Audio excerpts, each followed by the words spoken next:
First, I'm going to read a statement on behalf of the board.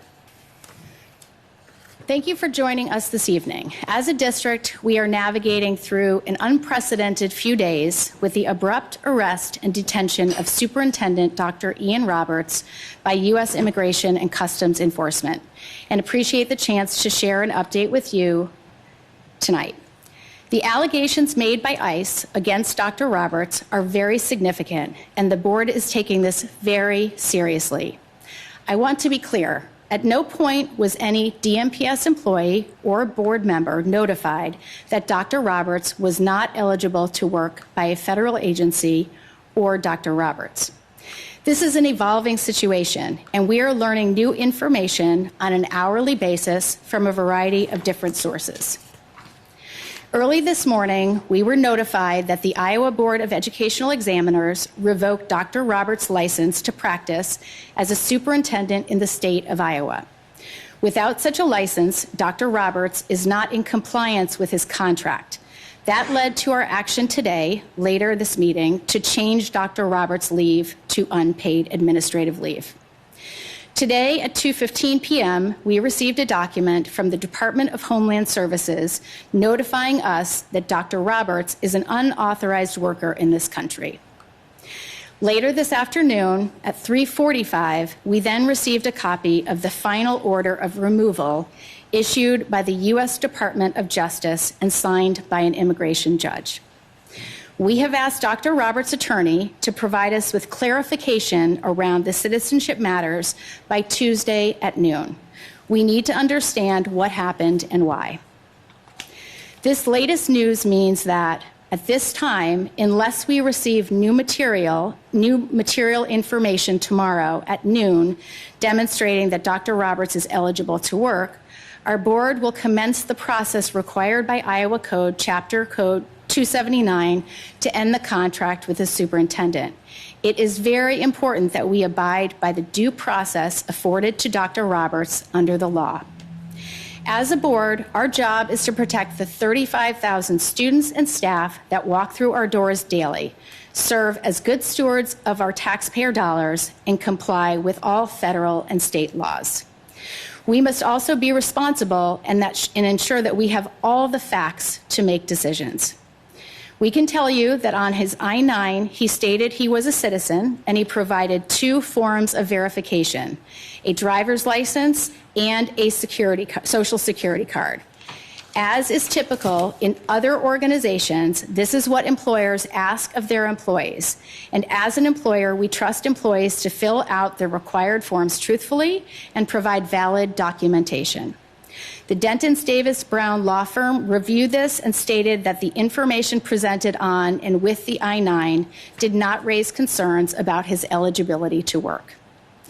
We are working to comply with all federal and state laws and to make the best decisions for our students and staff members. We appreciate our partnership with Governor Reynolds, the Iowa Department of Education, the Department of Homeland Security, the State of Iowa Board of Educational Examiners, as well as Congressman Zach Nunn, who has made a FOIA request of ICE. Finally, many things can be true. Dr. Roberts brought enthusiasm to the district, and a lot of our students identified with him and the enthusiasm he brought to the classroom. This type of information is very difficult for our students and staff to process. Please respect and understand that and continue to support our 30,000 students and 5,000 staff who do the important work of teaching and helping our students learn, as evidenced by some of our most recent scores. The board and district must continue to pursue the facts and follow the law. I encourage all of you to only share facts, not spread misinformation. Finally, our kids are watching this closely, and they are scared and concerned. Our community has students from all across the world, and this is personal. Our teachers and staff are here to support them. We would appreciate it if the hateful rhetoric directed at our district and staff please stop so we can ensure as minimal disruption as possible. Thank you.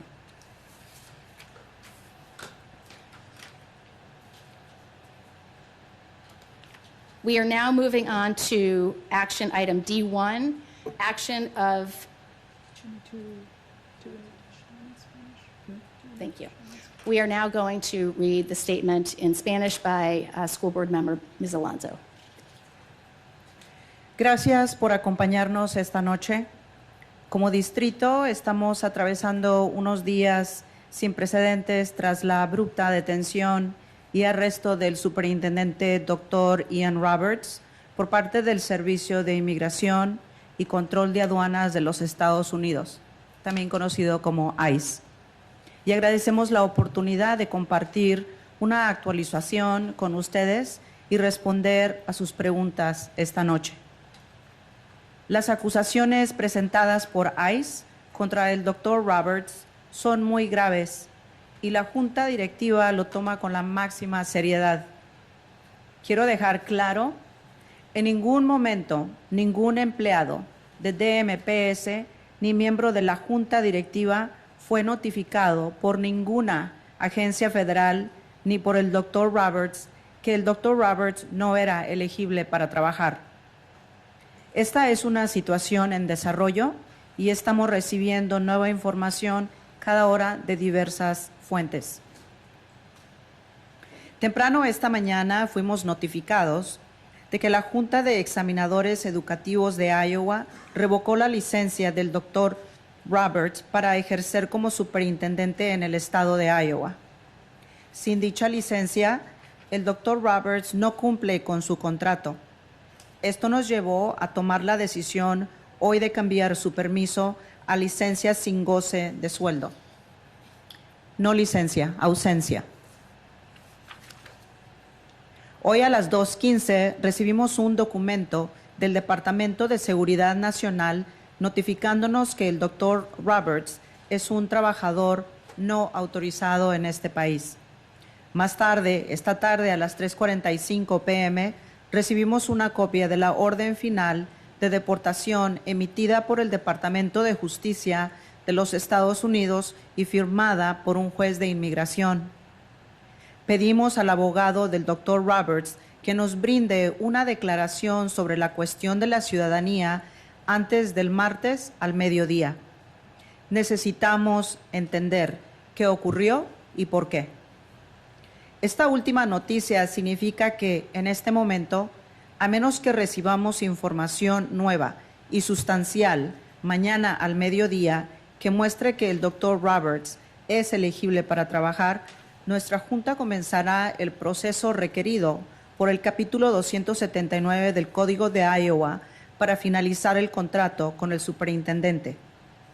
Es importante que respetemos el debido proceso que la ley otorga al Dr. Roberts. Como Junta, nuestro deber es proteger a los 35,000 estudiantes, empleados que ingresan por nuestras puertas cada día, ser buenos administradores de los fondos de los contribuyentes y cumplir con todas las leyes federales y estatales. También debemos ser responsables y asegurarnos de contar con todos los hechos antes de tomar decisiones. Les puedo decir que en su formulario I-9, él declaró ser ciudadano y que proporcionó 2 formas de verificación, una licencia de conducir y una tarjeta del Seguro Social. Como es habitual en otras organizaciones, esto es lo que los empleadores solicitan a sus empleados y como empleadores confiamos en que los empleados completen los formularios requeridos de manera veraz y presenten documentación válida.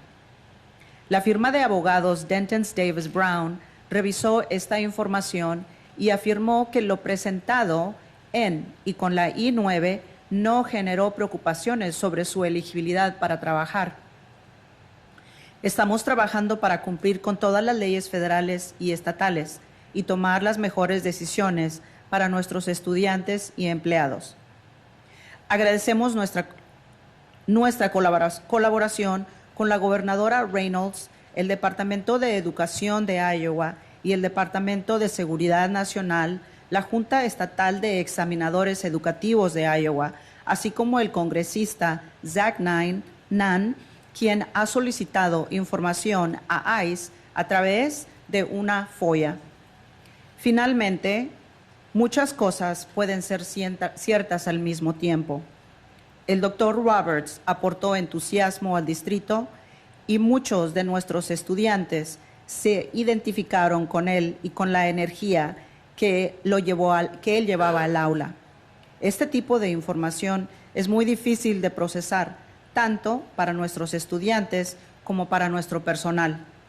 Les pedimos que respeten y comprendan esto y que continúen apoyando a nuestros 30,000 estudiantes y 5,000 empleados que realizan la importante labor de enseñar y ayudar a nuestros estudiantes a aprender, como lo demuestran los resultados. La Junta y el Distrito deben seguir buscando los hechos y cumplir la ley. Les animo a que solo compartan información verídica y no propaguen desinformación. Por último, nuestros niños están observando todo esto muy de cerca y están asustados y preocupados. Nuestra comunidad está formada por estudiantes de todo el mundo y esto es una cuestión personal. Nuestros maestros y personal están aquí para apoyarlos. Agradeceríamos que cualquier discurso de odio dirigido a nuestro distrito y personal se detenga para poder garantizar la menor interrupción posible. Thank you. At this point, we will move to action D1, action on administrative leave of the superintendent, and I will turn it over to Ms. Knox. Oh, Ms. Campos, thank you. I would like to make a motion to place Dr. Roberts on unpaid leave effective 12 a.m. on September 29, 2025. We have a motion by Ms. Campos. May I have a second? Alonso, second. We have a motion by Ms. Campos and a second by Ms. Alonso. Ms. Rios, can you please take the vote? Oh, I have a comment for discussion. Yes, please. Yes. So I wanted to share that today, Mike Cavan, Executive Director for the State Board of Educational Examiners, notified DMPS that they had revoked the license of Superintendent Dr. Ian Roberts. At 12:55 p.m., we asked the Iowa Board of Educational Examiners to provide the documentation they used as the basis for their decision to revoke his license, but we also accept this decision as fact. The loss of a superintendent license triggers unpaid administrative leave, which we could not do until the license was revoked or until concrete evidence was received that Dr. Roberts has been determined ineligible to work. Today, the board will vote to approve moving Dr. Roberts from paid administrative leave to unpaid administrative leave. To those concerned about taxpayer dollars, this is retroactive, so Dr. Roberts will receive no pay or benefits effective Monday, September 29th at 12:01 a.m. We have a motion by Ms. Campos and a second by Ms. Alonso. Ms. Rios, can you please take the vote? Ms. Alonso? Yes. Ms. Campos? Yes. Mr. Dix, I don't believe he's online. Ms. Knox? Yes. Ms. Martorana? Yes.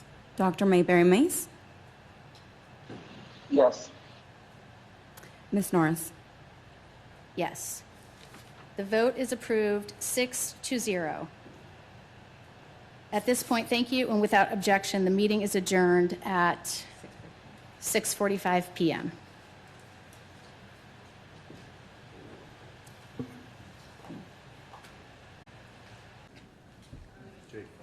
Hey, good evening, everybody. Thanks a lot for coming out this evening. Thanks for your patience. We're going to take just a little time. Our school board chair, Jackie Norris, will be happy to answer questions. There may be some questions, too, for specific items that I'll respond to or our council. So with that, I'll turn this over to board chair, Ms. Norris. Thank you, everybody. I'll do my best to answer questions, and if not, I'll clearly state that I do not know the answer, but we will get back to you with an answer if we can provide it. Jackie, we have not been able to get confirmation from immigration about his exact status as a citizen. Clearly, the State Board of Education has gotten this. So, and you mentioned it tonight about whether or not you have documentation that shows it. So is there any way to know definitively if he's a citizen or not, and how do we find that out? I cannot confirm how the Board of Educational Examiners made their decision. We have asked for the documentation that they used to make that decision. What we have received from the Department of Homeland Security was information stating that they had the basis to determine that Dr. Roberts was ineligible to work in our country. Do you need that, though, to make a decision on whether you're going to fire this guy? I mean, it seems like you would need that for legal reasons. It is very important for us to take a moment and make sure that we have the basis for any decision we made. So we have asked Dr. Roberts' attorney by tomorrow at noon to provide a set of documents, including the information to verify his citizenship status. What is the mood of the district, and how has this affected that mood? Yeah. You know, when we think about this as board members, we think about the kids.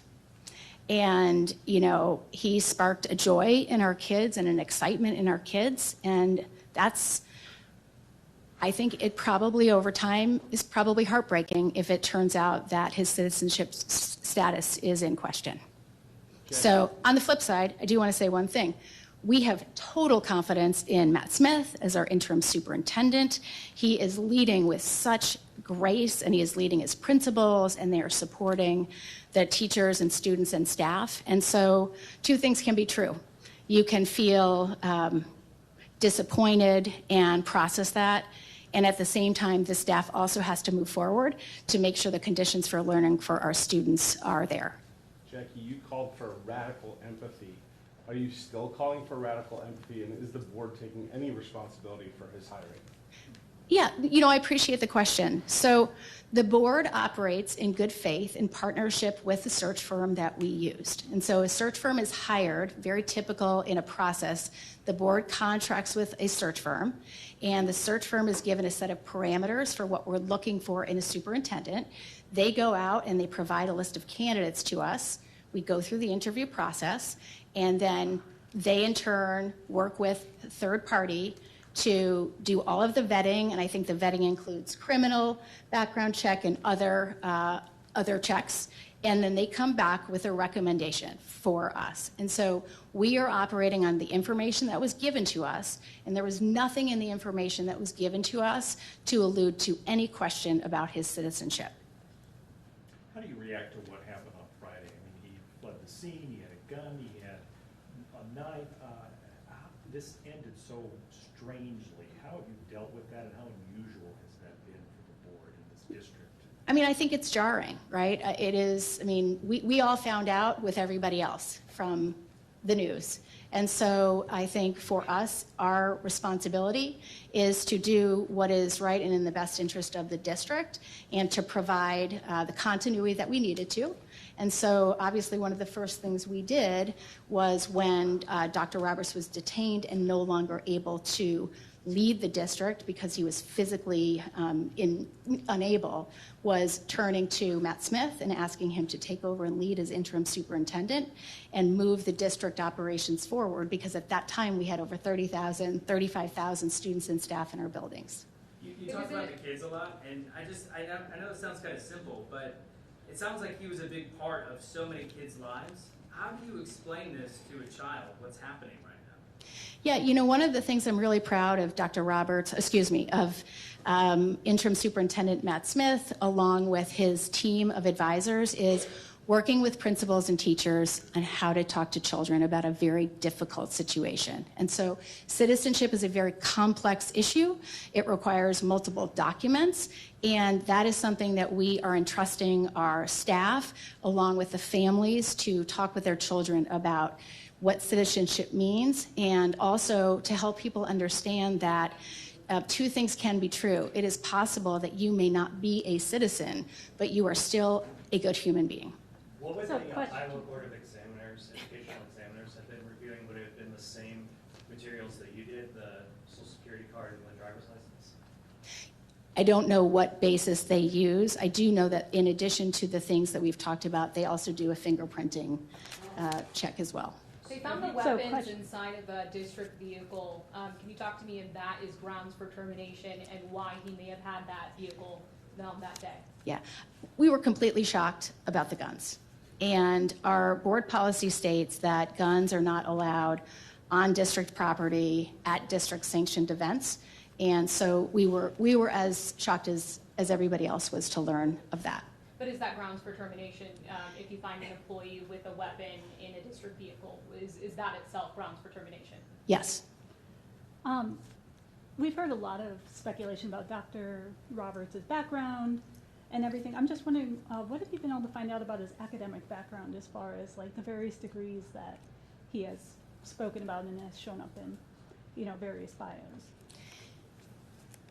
I think everybody's piecing together a story of Dr. Roberts' background. What we are doing is waiting to hear back from Dr. Roberts' attorney, who is at Parish Crideneer, who has been asked to provide us a comprehensive immigration and education history so that we can have a comprehensive picture. You have immigrant students, you have refugee students, you have undocumented students. How are you making sure that they feel safe at school? Yeah. The most important thing we can do as leaders, as a community, is to put as much love and compassion for these students as possible. These are young children trying to process a very difficult subject. And so I think both at the academic level, making sure that teachers and staff feel comfortable having conversations with students. We've sent out notifications and information to families to help them think about ways to talk to their students. And I think we've also made it clear as a board that we do not want hateful rhetoric directed at our staff, directed at our students, directed at the board, because it is not helpful. As you look back at the hiring process these last few days, has there been anything you found, mistakes that were made, things that you wish you would have done differently, looking at it in light of this new information? Yeah, in hindsight, I think there is nothing we would have done differently because we followed the process. I think and quite honestly, this is the process that many employers use all across the country. And so I think the one thing we will do after this is a kind of an after-action review to identify ways that we might strengthen or even enhance the process. So I think two things can be true. We followed the process, which is the same process as other employers, and yet we will look for ways to strengthen the process given what's happened. Building on a question. I'm going to go over here. Community members have told me that they are still shocked and just processing this, a couple days after. We've talked about the children, but just the people in the community, maybe even people that don't have students here, what would you say to them? Yeah. Look, this is an individual who brought a lot of enthusiasm and vibrancy to our community and sparked energy around public education. And we also can continue to have that conversation. Public education is a critical element of our country. And we're going to keep having that conversation. And I know that the people that are grappling with this, I also know that in the spirit of where we are right now, what they want is the best for our students, which is a high quality public education. This is looking ahead to November, so a little bit, but you have the bond referendum that's on the ballot, $265 million. Dr. Roberts was a spearhead for that. So I guess, what is messaging turned to now? I've seen some comments on social media discussing that, people saying, hey, vote it down. I guess I'm just curious. Yeah. What most people forget is that the Reimagining Education actually was catalyzed by a very big, broad board vision to reimagine the way our students learn and think. And it was actually put together comprehensively by a lot of staff, including our interim superintendent, Matt Smith. And so, and it was informed by our community, by our parents, by our students. And so all of those same things exist. So our job is to take this big vision and ask our community to invest in our kids. And by all indications, we are moving forward, and we have community support to do that. Is there a message you would have to parents who might have some concern about the hiring process within the district? We should feel very confident about our hiring process. We background check every employee. We have verified documentation. It is something we do on a regular basis. And so I think I can speak with confidence that we have gone through, every employee we've taken through a process. And no changes now since this happened? I can't speak to that yet. I think there may be changes. I don't know what they might be. But again, the process that we have followed is the correct process. Super quick, are you reaching out to any other school districts or any other education institutes to kind of cross notes? Because I know this is a very confusing situation. Yeah, I think when we do after-action review, we're going to talk through best practices and how other school districts handle things. We're just not at that point right now. For those struggling, Yeah. For those struggling, whether they be students or staff, what are you offering? Like counseling, what kind of things, structural supports are you offering? Yeah, I'd love to leave that specifically to our interim superintendent, but I do know we have provided resources. And so whether it's mental health counselors or it's trusted staff members that people can come and talk to. We can get you more details Yeah, on that, Courtney. thank you. It's a great question. If having a firearm, as she just said, if having a firearm in your possession in a city vehicle is grounds for termination, why was he put on paid leave or unpaid leave instead of being terminated? Yeah, we are continuing to gather all of the facts, and that is something that will be factored into our decision to move through the process. Question. Yeah. Any idea if the social security number that Dr. Roberts likely provided at the time of his application, have you been able to confirm that that is connected to him? We don't know. We're seeking information from Dr. Roberts and his attorney. You mentioned that DHS provided a copy of his order of removal, and I wanted to ask, what information would you guys need to see for his contract to not be terminated at this point if there was a final order of removal that was provided? Can you repeat again from Department of Homeland Security? Yeah, like what kind of information are you Yeah. asking for from his lawyers, given that DHS or DOJ has provided this final order? I think what we'd like to do is let the process play out, which is why we've asked Dr. Roberts by tomorrow at noon to provide a series of pieces of information that could refute the information that we're receiving. If we don't receive that information, then we will continue to move forward towards a different process. And what does that process look like? So it is a 279 contract, and I will have to ask Phil or others to answer, but at a high level, the board makes a decision to recommend termination, and then it opens up a process where the employee actually has the opportunity to, for 5 days, to appeal that decision, and then things continue from there. So it is a longer process, but that is, as an employee of the state, we are a public entity, and so it is not something that you just snap your fingers and do. So the process that we're moving forward to is consistent with how other administrators would be handled in this situation. Let's take time for just a couple more. Yeah, thank you. I've talked to a lot of people over the past few days, parents, community members, staff, who are really upset with how this happened. That, granted, you said you didn't have notice of his order of removal until today, but everyone's asking a question. He's so visible, he's so prominent in the community. Why did he get taken the way that he was taken? Why wasn't there contact to the rest of the district if they needed to come in and get him? Do you share those frustrations with ICE and DHS and how they handle this? Look, I think there's probably more professional ways that ICE could have handled this issue, and at the same time, we don't have the information that they do. We don't know why they chose to do it when they did, and so we have to respect that they had a process in place. I do think that, as an employer moving forward, one of the things that I think every employer should be asking themselves is the obligation of some federal entity to notify the employer when there's an actual issue that we should be made aware of. Can you just say what happens at noon tomorrow? Are you going to meet again and vote, or do you know yet? No, so we have just requested that information, and from there we will assess that information, and then we will be meeting at some point tomorrow evening to discuss as a board what our next steps will be. Will that be an open meeting or a closed meeting?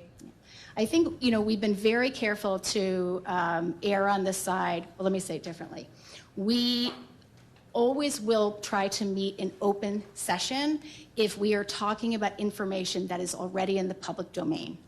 If there are material elements that are solely for board information as it relates to Dr. Roberts or Dr. Roberts' attorney, we will at that point use that as a basis to go into closed session. Our goal is to be as transparent as possible because we have nothing to hide. And at the same time, I think we have to see what facts unfold, and we don't know that yet. Thanks, everybody. Great, thank you.